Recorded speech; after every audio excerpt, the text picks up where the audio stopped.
Une flotte de guerre américaine gigantesque, composée de puissants porte-avions, de destroyers et de navires d'assaut, se dirige lentement mais sûrement vers les eaux proches de l'Iran.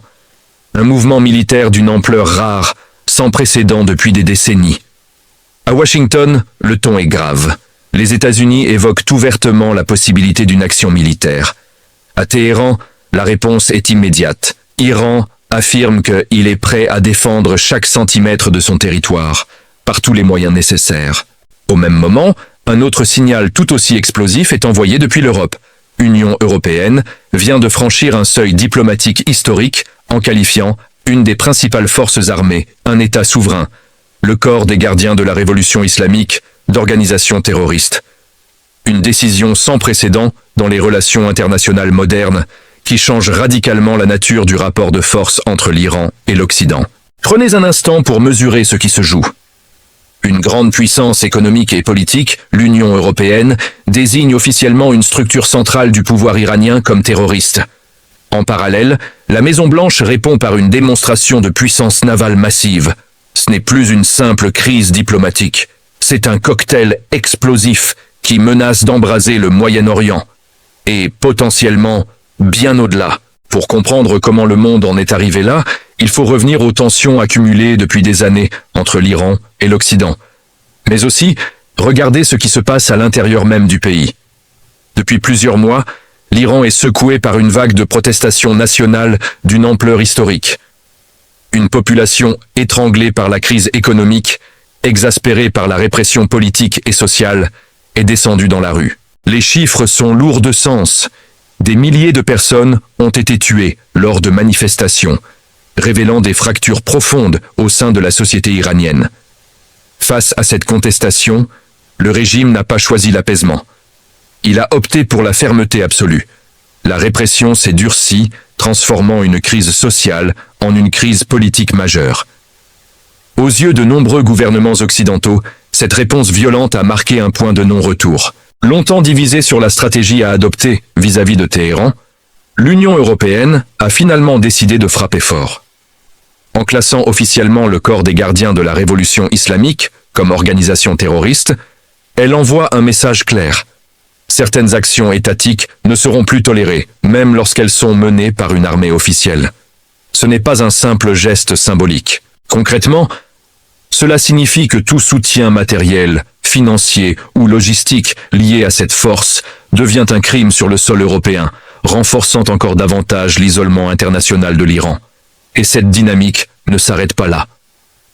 Certains États membres, comme le Royaume-Uni, envisagent déjà d'aller encore plus loin, en adoptant des lois internes visant à interdire totalement toute activité, tout financement et toute présence liée aux gardiens de la révolution sur leur territoire. L'étau diplomatique se resserre.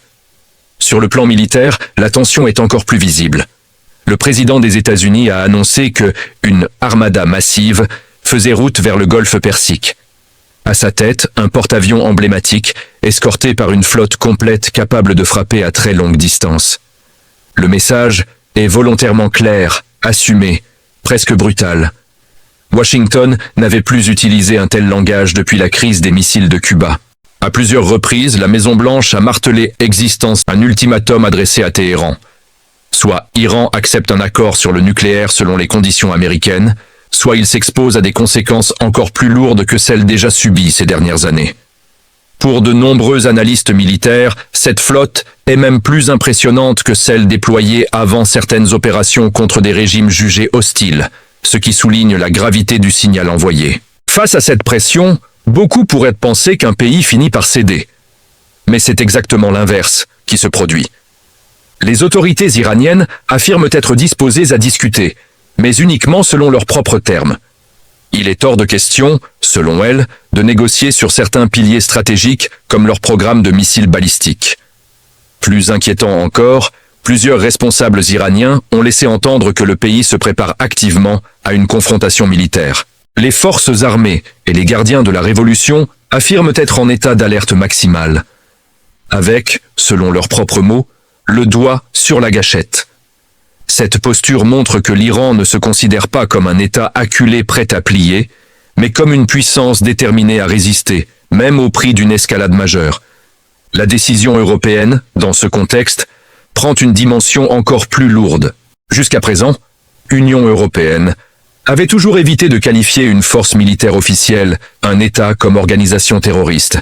Elle privilégiait la diplomatie, les sanctions ciblées et les pressions économiques.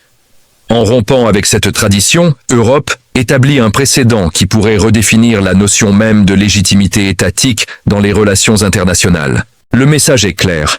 Certains actes, même commis par des structures gouvernementales, peuvent être assimilés à des crimes comparables à ceux de groupes armés non étatiques. Cette posture pourrait profondément transformer la manière dont les États occidentaux envisagent l'intervention, la responsabilité internationale et les sanctions futures.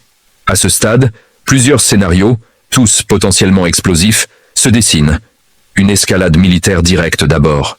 Une attaque ciblée des États-Unis contre des sites stratégiques iraniens pourrait déclencher une réaction en chaîne immédiate. Frappe de représailles, attaque contre des bases américaines dans la région, action de milices alliées à l'Iran et perturbations majeures dans le détroit d'Ormuz. Un autre scénario est celui d'une guerre régionale étendue. Le conflit pourrait rapidement dépasser le face-à-face entre Washington et Téhéran, impliquant des acteurs au Liban, en Irak, en Syrie, ainsi que plusieurs États de la région. En quelques jours seulement, plusieurs fronts pourraient s'ouvrir simultanément. Même sans affrontement direct, l'impact économique serait mondial. Une crise prolongée dans le golfe Persique affecterait immédiatement les marchés du pétrole, entraînant une flambée des prix de l'énergie, une instabilité financière accrue et des répercussions directes sur les économies du monde entier. Enfin, une telle crise pourrait forcer des puissances comme la Chine, la Russie, l'Inde ou la Turquie à intervenir diplomatiquement, non pas par idéalisme, mais par nécessité stratégique. Les alliances pourraient être repensées, les équilibres bouleversés et les blocs géopolitiques redessinés pour les décennies à venir.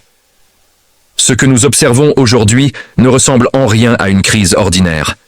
C'est une convergence rare d'enjeux militaires, politiques et économiques. Un moment charnière où chaque décision, chaque déclaration, chaque mouvement naval peut faire basculer l'histoire dans un sens ou dans l'autre. Les États-Unis et l'Iran se trouvent désormais à un tournant décisif. La voie des négociations reste théoriquement ouverte. Mais à mesure que la pression monte, que les lignes rouges s'effacent et que les démonstrations de force s'intensifient, la marge d'erreur se réduit dangereusement. Et dans ce type de confrontation, une seule erreur peut suffire à déclencher un conflit dont personne ne sortirait réellement vainqueur.